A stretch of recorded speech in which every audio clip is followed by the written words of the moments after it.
Hello and welcome to another SIPStream tutorial.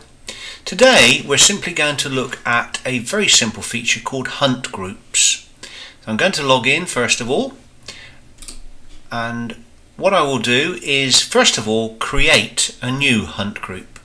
So if I go down to the add groups drop down tab, you can see we've got add group, add hunting and add queue. We'll save group and queue for another day, but right now let's add a new hunting group. First of all, we have to pick a free extension, in this case 216. We allocate a direct dial in for it as well, and we give it a name. So I'm going to call this tech support. This is a number of mobile based engineers and home based engineers that will answer incoming tech support calls for the company. So let's first of all give them the landline number of one of our home based engineers, 01793 456 789 as an example. We now need to choose what type of call this is going to be. Query means that when the phone rings, if the person on this direct dial, this landline number, answers the call, the hunting group will first of all invite them to actually press a digit, usually a 1, to accept the call. If they decide that they don't want to take the call, they simply hang up the phone. The other option is direct, which is where the call, as soon as the person on this number picks up the phone, the call will go straight through to them and they'll be connected immediately if they're one of the first people to pick up the call. So let's make this particular one a direct call. Let's add another landline. This is somebody based in Bristol, 0179, I think the dial code for that is. There we go. We'll make that direct as well.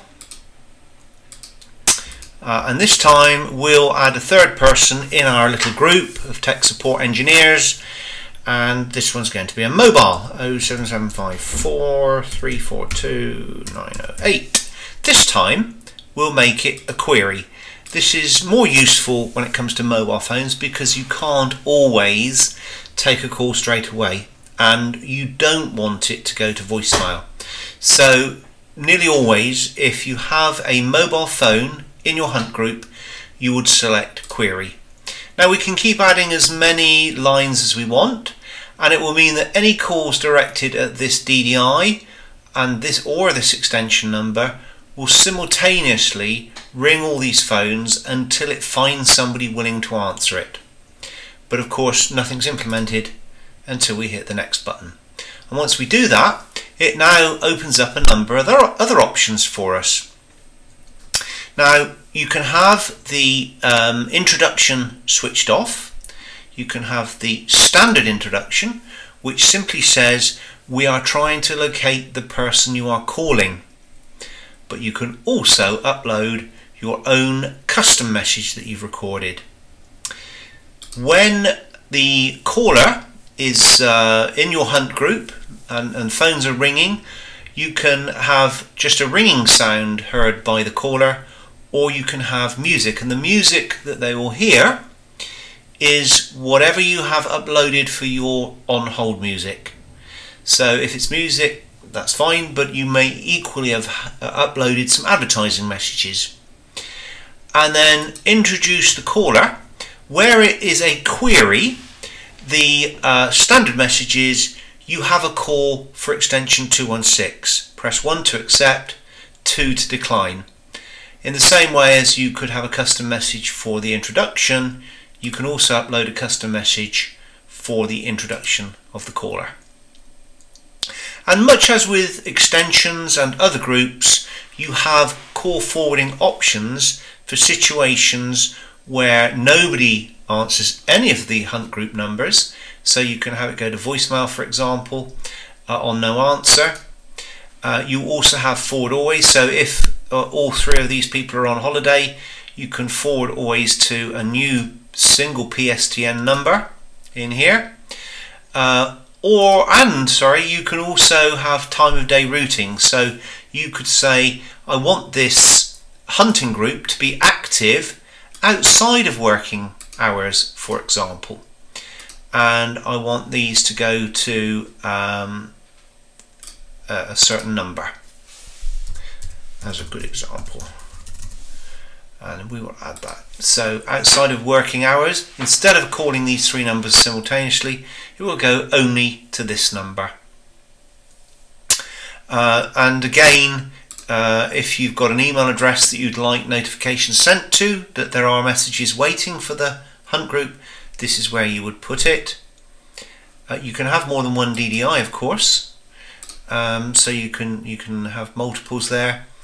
And you can record all calls into the hunt group.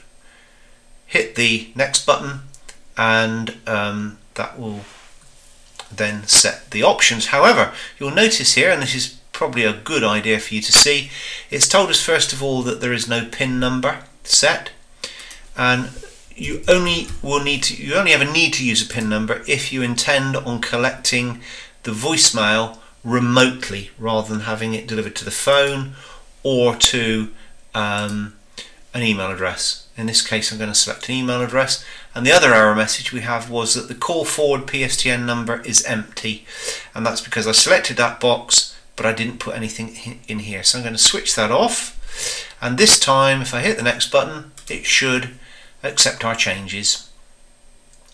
And there we are. We now have a new hunting group. 216 is the extension. This is the DDI here, so that's the number you would publish for, in this case, the support team. These are the numbers of the people in the hunt group, so all of those numbers will ring simultaneously.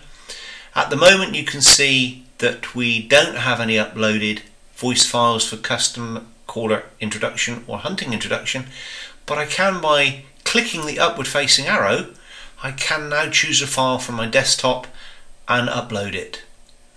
And that, ladies and gentlemen, is a hunt group. Thank you for watching and for listening.